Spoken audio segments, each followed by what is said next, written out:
ज़राए जो हैं वो बता रहे हैं कि इमरान खान साहब को बहुत ज़्यादा उनको मेंटली टॉर्चर किया जा रहा है, उनको आइसोलेट कर दिया गया है। उनकी अहलिया बुशरा बीबी साहिबा को भी बहुत टॉर्चर किया जा रहा है। मुसलसल एक हफ्ते से आपने देखा कि ये बात हो रही है सोशल मीडिया पर कि बुशरा बीबी को गंदा पानी जो है वो दिया जा रहा है, चाहे नहाने के लिए, चाहे वज़ू के लिए। उनको उन जो एक वहाँ पे उनको जिस कैटेगरी में जो सहूलियात मिलनी चाहिए वो उनको नहीं मिल रही। उनको अपना नाश्ता खुद बनाना पड़ता है, कपड़े खुद धोने पड़ते हैं, फिर उनके पाँव पे ज़ख्म हैं, वो पट्टियाँ लगी हुई हैं, उनको भी टॉर्चर किया जा रहा है। और इस वक्त वाज़ेह तौर पर नज़र आ रहा है कि इमरान खान साहब के ऊपर जुल्म की इंतहा की जा रही है। और बताने वाले बताते हैं कि जब से इमरान खान कैद हुए हैं कभी भी इतनी बुरी सिचुएशन में इमरान खान को और बुशरा बीबी को नहीं रखा गया था जिस बुरी सिचुएशन में इस वक्त रखा गया। कुछ ऐसी चीज़ें हैं कि जो अगर मैं बता दूं तो वो मेरा क्लिप तो बहुत ज़्यादा वायरल हो जाएगा, लेकिन लोगों के अंदर एक तशवीश पैदा हो जाएगी और लोग बहुत ज़्यादा परेशान हो जाएंगे और फिर मतलब बड़ी चीज़ें उसके कंसिक्वेंसेज होंगे। मैं इसलिए उन चीज़ों पर नहीं जा रहा, लेकिन उस सब के बाद जब मैं पीटीआई की लीडरशिप का रवैया देखता हूँ तो वो इतना शर्मनाक है। ये ले ये चाबी वाले खिलौने, ये सरेंडर करदा लोग, ये मैं अब क्या इनको बुज़दिल जो हैं, जो इमरान खान के नाम पे जो एमएनए एमपीए बने, जो इमरान खान के नाम पे टिकट होल्डर थे, जो इमरान खान के नाम पे लीडर बने हुए हैं, इमरान खान की आइसोलेशन और तमाम चीज़ों पर मुकम्मल तौर पे इनकी ज़बानें बंद नजर आ रही हैं। उसकी वजह यह है कि इनके मालिकों ने इनको कहा हुआ है कि तुम लोगों ने एक लफ्ज़ भी नहीं बोलना। इमरान खान अगर आज आइसोलेटेड है, अगर उस पर जुल्म जबर हो रहा है तो जाहिर है आपको पता है इस कौन करवा रहा है और आगे आलाकार कौन कौन है, लेकिन उसमें तहरीक इंसाफ की बाहर लीडरशिप भी बराबर की शरीक है। मुझे एक बात बताइए कि अगर किसी का कोई अपना, मेरा कोई अपना अगर जेल के अंदर हो और मेरे ऊपर उसकी रिस्पॉन्सिबिलिटी हो, यानी अगर मेरा भाई है, मेरी फैमिली का कोई मेंबर है और मेरे ऊपर उसकी रिस्पॉन्सिबिलिटी है, अगर वो है और मैं और मेरी रिस्पॉन्सिबिलिटी है और मुझे पता चले कि उसको आइसोलेट कर दिया गया है, उसको टॉर्चर किया जा रहा है, तो मुझे बताएं कि क्या मैं आराम से बैठा रहूंगा हाथ हाथ रख के? ये पीटीआई की जितनी लीडरशिप है, जो एमएनए एमपी टिकट होल्डर हैं, ये सारे इमरान खान के नाम पे इनको वोट पड़ा है, लेकिन इमरान खान का ये नाम तक नहीं लेते। इमरान खान को जो टॉर्चर किया जाता है उस पर ये बात नहीं करते। इमरान खान को जो अजियत और तकलीफ इमरान खान उसके लिए को दी जा रही है उस पर बात तक नहीं करते। क्यों? क्योंकि इनको कह दिया गया है। मैं एक खबर की आपको तस्दीक कर रहा हूं, मैं आपको पूरी जिम्मेदारी और ईमानदारी से आपको इस खबर की तस्दीक कर रहा हूं कि ये जो फ़हीम अख्तर साहब ने जो एक व्लॉग किया जिसमें उन्होंने पार्लिमानी पार्टी का इजलास का अंदरूनी अहवाल बताया, सियासी कमेटी के इजलास का और पार्लिमानी कमेटी के इजलास का उन्होंने अंदरूनी अहवाल बताया है। आप अगर फ़हीम अख्तर लिखेंगे यूट्यूब में तो फ़हीम अख्तर आपको उनका वो व्लॉग मिल जाएगा, आप वो देख सकते हैं। मैं एक चीज़ की आपको तस्दीक कर सकता हूँ कि पीटीआई के अरकान असम्बली की अक्सरियत एमएनएज और एमपीएज ये समझते हैं कि इमरान खान की पॉलिसी गलत है, हम इमरान खान की पॉलिसी पर मजीद नहीं चल सकते। इमरान खान फौज से टकराव चाहता है, हम फौज से टकराव नहीं कर सकते और उन्होंने एमएनएज और एमपीएस की अक्सरियत ने हाथ खड़े कर दिए हैं। और एमएनएस एमपीएस की अक्सरियत जो है वो इमरान खान के ट्वीट को रीट्वीट नहीं करते, इमरान खान को जो आइसोलेट कर दिया गया है उसके ऊपर कोई वीडियो पैगाम जारी नहीं करते, कोई ट्वीट नहीं करते, कोई अड्याला के बाहर नहीं आता। कल फिर अड्याला के बाहर देखें, इस वक्त इमरान खान की उनकी बहनों से मुलाकात बहुत नागुज़ीर हो चुकी है। अगर इमरान खान की उनकी बहनों से मुलाकात होगी तब चीज़ें क्लैरिफाई होंगी, वरना खबरें कोई अच्छी नहीं आ रही। और साथ ही आप देख रहे हैं कि सुहेल वड़ाई साहब ने कॉलम लिखा और उसमें कहा कि इमरान खान के साथ भुट्टो वाला सलूक हो सकता है, यानी खुदा न खास्ता उनका अदालती कत्ल हो सकता है, उनको जेल के अंदर मारा जा सकता है। इससे पहले 5 अगस्त को अलीमा खानम साहब का बयान मौजूद है कि हमें धमकियां दी जाती हैं कि इमरान खान को जेल में कत्ल कर दिया जाएगा। इस वक्त जो इमरान खान के साथ हो रहा है वो पिछले 2 साल में कभी नहीं हुआ।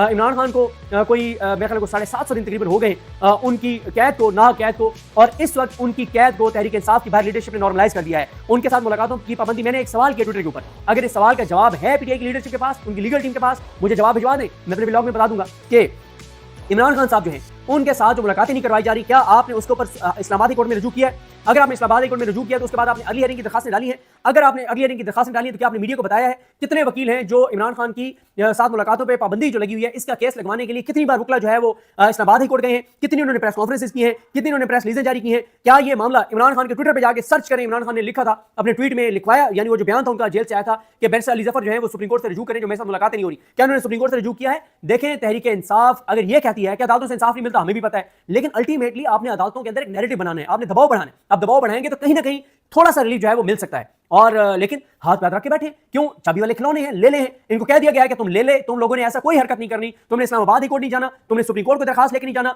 और अलीमा खानम जो पूरी सिंसियरिटी के साथ अपने भाई के साथ खड़ी हैं, उनके बेटों को उठा लिया गया ताकि अब वो अड्याला ना आए, वो Islamabad high court al Qaeda case लगवाने के लिए ना जाए, वो कुछ और ना करें। तो इस वक्त इमरान खान के ऊपर जो जुल्म हो रहा है उसमें आप सबको पता है, मुझे बताने की जरूरत नहीं है कि उनकी लड़ाई किसके साथ है, कौन ये सब कुछ करवा रहा है। लेकिन इंपॉर्टेंट यह है कि पीटीआई की लीडरशिप उस पर क्या कर रही है, क्या वो शोर मचा रहे हैं, क्या वो दुख अजियत और तकलीफ में है, क्या वो परेशान है, क्या उनको वो जुल्म जो इमरान खान पे हो रहा है उसका दर्द महसूस होता है? बिल्कुल नहीं होता। ये चाबी वाले खिलौने अपनी एमएनएशिप, अपनी एमपीशिप ये बचा रहे, ये बुज़दिल हैं। और अभी ये सारा इनका फोकस किस चीज पे कि महमूद खान जगह अपोजिशन लीडर ना बन जाए। इनका फोकस किस चीज के ऊपर है कि सेनेट में अलामा राजा नासिर अब्बास अपोजिशन लीडर ना बन जाए। पंजाब के अंदर एक लड़ाई चल रही है कि कौन बनेगा अपोजिशन लीडर, और ये जो इलेक्शन लड़ने वाला मामला है, मुझे बताएं कि और एमएनए आ भी जाएं, तो और एमएनए आ जाएंगे। ये 14 आज 16 हो गए हैं, जो फैसलाबाद वाला आज का फैसला है, 16 एमएनएस एमपीएस और सेनेटर्स डिस्क्वालीफाई हो चुके हैं, डीसीट हो चुके हैं, कन्विक्ट हो चुके हैं। अच्छा ये 16 आ जाएंगे, तो पहले जो बैठे हैं असेंबली के अंदर उन्होंने कौन सा तीर मार लेंगे? ये तीर मार लेंगे। इस वक्त मेरा ख्याल है तहरीक इंसाफ को सारा फोकस इमरान खान की आइसोलेशन खत्म करवाने पर, उनके ऊपर बुशरा बीबी पे जो जुल्म हो रहा है उस जुल्म जबर बर्बरियत को खत्म करवाने पर इनका फोकस होना चाहिए था, जो कि इनका फोकस नहीं है।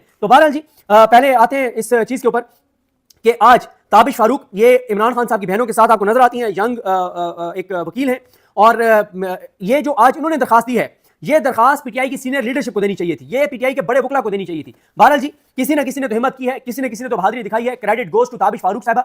और ताबिश फारूक जाहिर है अब उन पर प्रेशर भी बहुत ज्यादा आएगा, और आप देखते हैं कि ये एफआईआर तो दर्ज नहीं होगी। अब देखना है कि तहरीक इंसाफ की लीगल टीम आईएलएफ इस एप्लीकेशन के ऊपर एफआईआर दर्ज ना होने पर क्या 22 की एप्लीकेशन देगी अदालत में। मैं आपको बार बार एक चीज अर्ज कर रहा हूं, आज ये 22 में जाएं अदालत, वहां से फैसला करवाएं 10 दिन में, उसके बाद हाई कोर्ट जाएं, 1-1.5 माह में वहां से फैसला करवाएं, फिर सुप्रीम कोर्ट ले आए।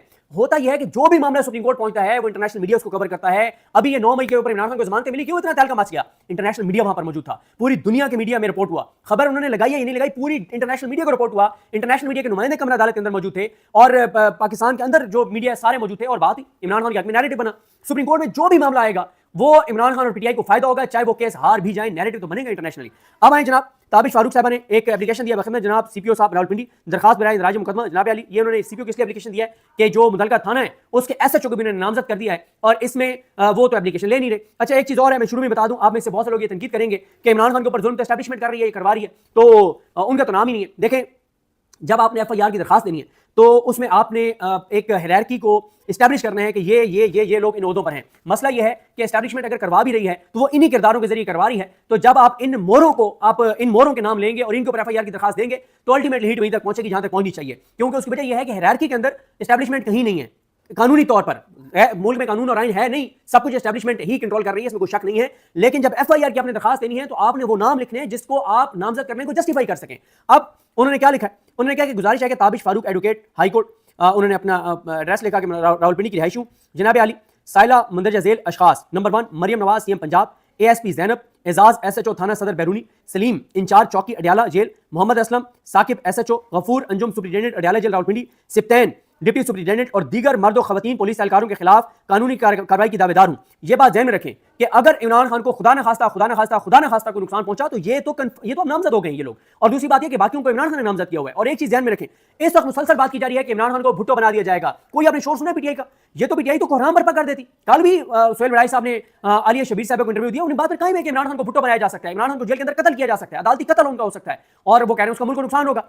कायम है अपनी बात के ऊपर सोहेल वड़ाई, लेकिन पीटीआई वाले इस मामले को उठा ही नहीं रहे। हैरान कौन बात है कि इतने बड़े बड़े कॉलम छप गए, अहम मुलाकात के बाद सोहेल वड़ाई ये समझते हैं कि इमरान खान का अदालती कत्ल हो सकता है और पीटीआई इसके ऊपर बात ही नहीं कर रही। ये तो वो चीज है कि पीटीआई को आसमान सब उठा लेना चाहिए था। ये अदालत पहुंच जाते, प्रेस कॉन्फ्रेंस करते, चीफ जस्टिस से मुलाकात का टाइम मांगते, ये तो कोहराम बर्पा कर देते। लेकिन कोई बात नहीं है, कोई प्रेस कॉन्फ्रेंस नहीं है, कोई अंग्रेजी में प्रेस कॉन्फ्रेंस नहीं है, कोई उर्दू में प्रेस कॉन्फ्रेंस नहीं है, कोई वीडियो पैगाम नहीं है, कोई तहरीरी एप्लीकेशन नहीं है। और अब ताबिश फारूक जो एक वकील है, यंग वकील है, कहां ये बड़े बड़े नाम, कहां है आईएलएफ के ओहदेदारान, कहां है ये 50 जो वकील जिनको इमरान खान ने एमएनए के टिकट दिए, कहां है ये 50 वकील जो इमरान खान के नाम पे आज बड़े बड़े लीडर बने हुए हैं।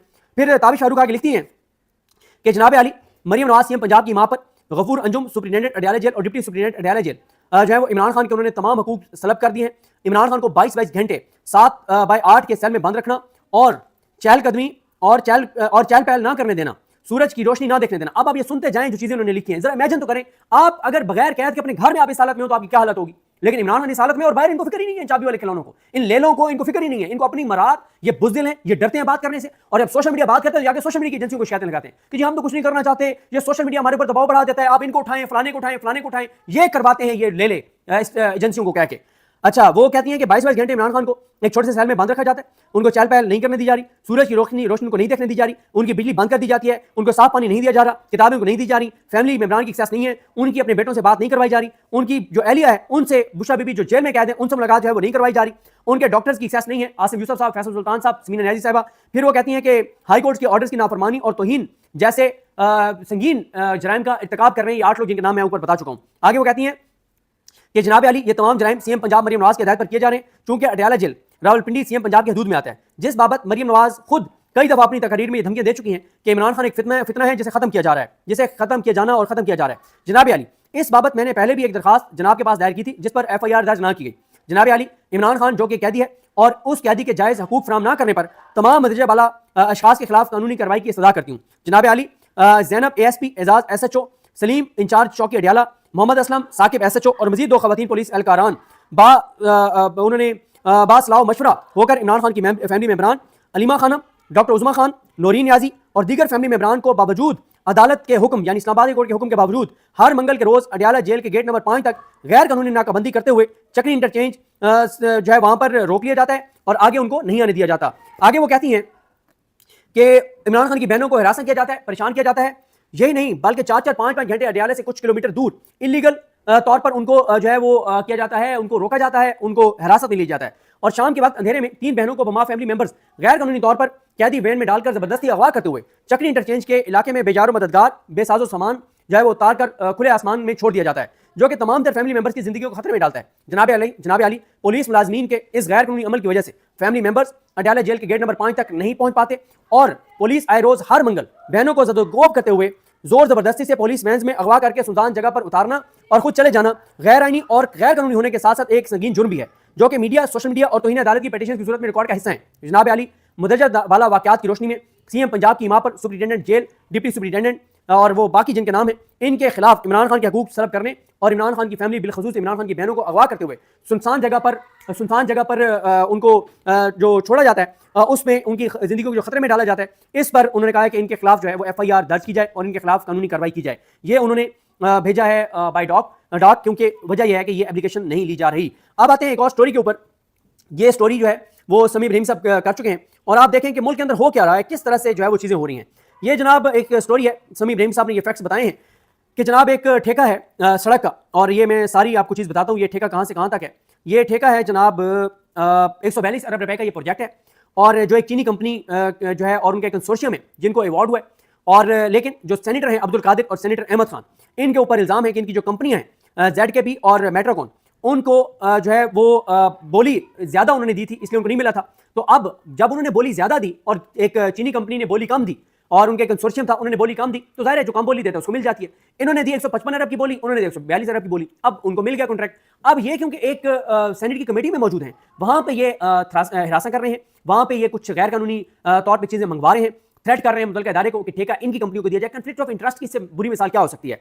और ये जनाब है, मैं आपको इसका पूरा बता देता हूँ कि ये रोड कहाँ से कहाँ तक बनना है। एक तो यह है कि चीन की एक कंपनी की क़यादत में एक ये मुश्तरका मनसूबा है, एक JB है, जिसमें ये हाईवे का एक प्रोजेक्ट है और ये N55 जो इंडस हाईवे की तोसी का से मुतल्लिक है। और ये जो कंसोर्शियम है इसमें NXCC जो चीनी कंपनी है और पाकिस्तान की रुस्तम एसोसिएट्स और डायनामिक एसोसिएट्स, ये 3 कंपनीज का कंसोर्शियम है। और ये 326 किलोमीटर का ट्रैक है, राजनपुर, डेरा गाजी खान, डेरा इसमाइल खान, 2 लेन सड़क को 4 लेन जदीद हाईवे में तब्दील किया जाना है। और ज़ाहिर है इस इलाके को फ़ायदा होगा, ट्रांसपोर्टेशन बेहतर होगी।